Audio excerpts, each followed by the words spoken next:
चलिए आज पैसे के बारे में एक ऐसी हैरानकुन सच्चाई पे बात करते हैं जो शायद सोचने का अंदाज ही बदल दे। तो हमारी कहानी शुरू होती है दो बिल्कुल अलग अलग लोगों से। एक तरफ है रोनाल्ड रीड, जो एक चौकीदार और गैस स्टेशन अटेंडेंट थे, और दूसरी तरफ है रिचर्ड फेल्ड, जो हार्वर्ड से पढ़े हुए एक बहुत बड़े सीईओ थे। अब सवाल यह है कि इन दोनों में से किसने करोड़ों की दौलत बनाई और कौन था जो दिवालिया हो गया। जवाब शायद वैसा ना हो जैसा लोग सोचते हैं, क्योंकि ये दौलत के बारे में हमारे बनाए हुए तमाम उसूलों को चैलेंज करता है। और इन्हीं दोनों की कहानी हमें अपने पहले और सबसे अहम नुक्ते की तरफ लाती है, जिसे कहते हैं दौलत का तज़ाद। ये वो ख्याल है जो माली कामयाबी के बारे में हमारे सारे तसव्वुरात को उलट कर रख देता है। हैरत की बात यह है कि वो आम सा चौकीदार रोनाल्ड रीड, उसने चुपचाप $8 मिलियन जमा कर लिए, जबकि वो हाई पावर्ड सीईओ 2008 के माली बहरान में बिल्कुल बर्बाद हो गया।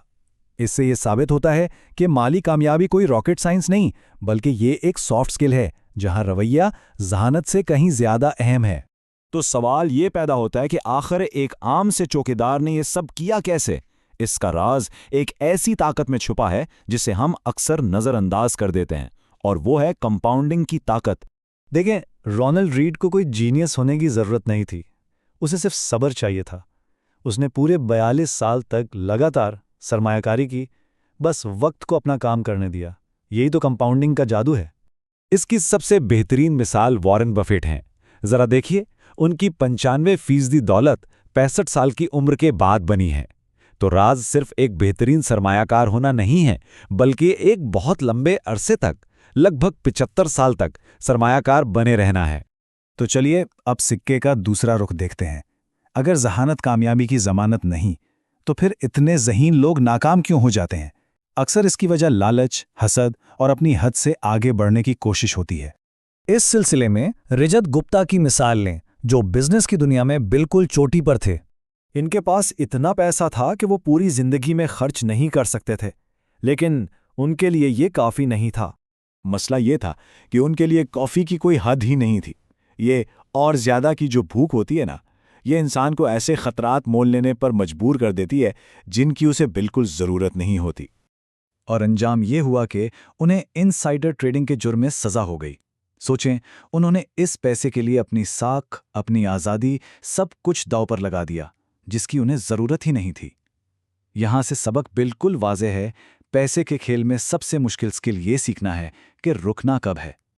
ये बात हमें एक बहुत अहम फ़र्क की तरफ लाती है।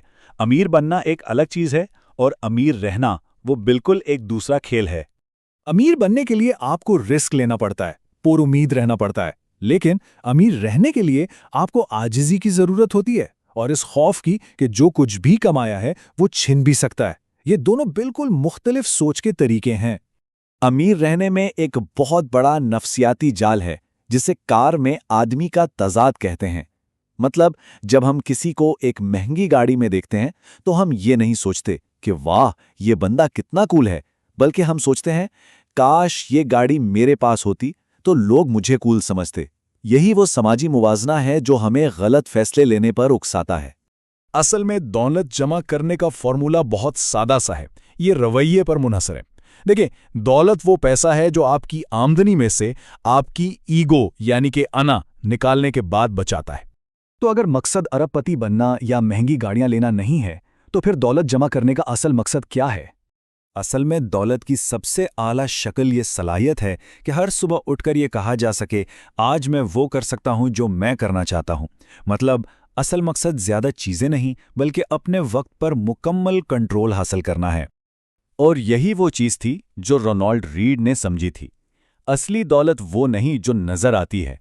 ये वो महंगी गाड़ी है जो खरीदी नहीं गई, वो हीरा है जो लिया नहीं गया, ये वो माली असासे हैं जो दिखावे की चीज़ों में तब्दील नहीं किए गए हैं। यही वो दौलत है जो आज़ादी देती है। तो अब हम वापस अपनी शुरू की कहानी पर आते हैं और एक आखिरी सवाल पर गौर करते हैं। असल में ज़्यादा अमीर कौन है? वो चौकीदार जिसके पास अपना घर है और बैंक में $1 मिलियन हैं, या वो एग्जीक्यूटिव जिस पर बहुत बड़ा कर्ज है और हर वक्त परफॉर्म करने का दबाव है? शायद असल माली कामयाबी वो नहीं जो दिखती है, बल्कि वो है जो अपने वक्त पर इख्तियार देती है।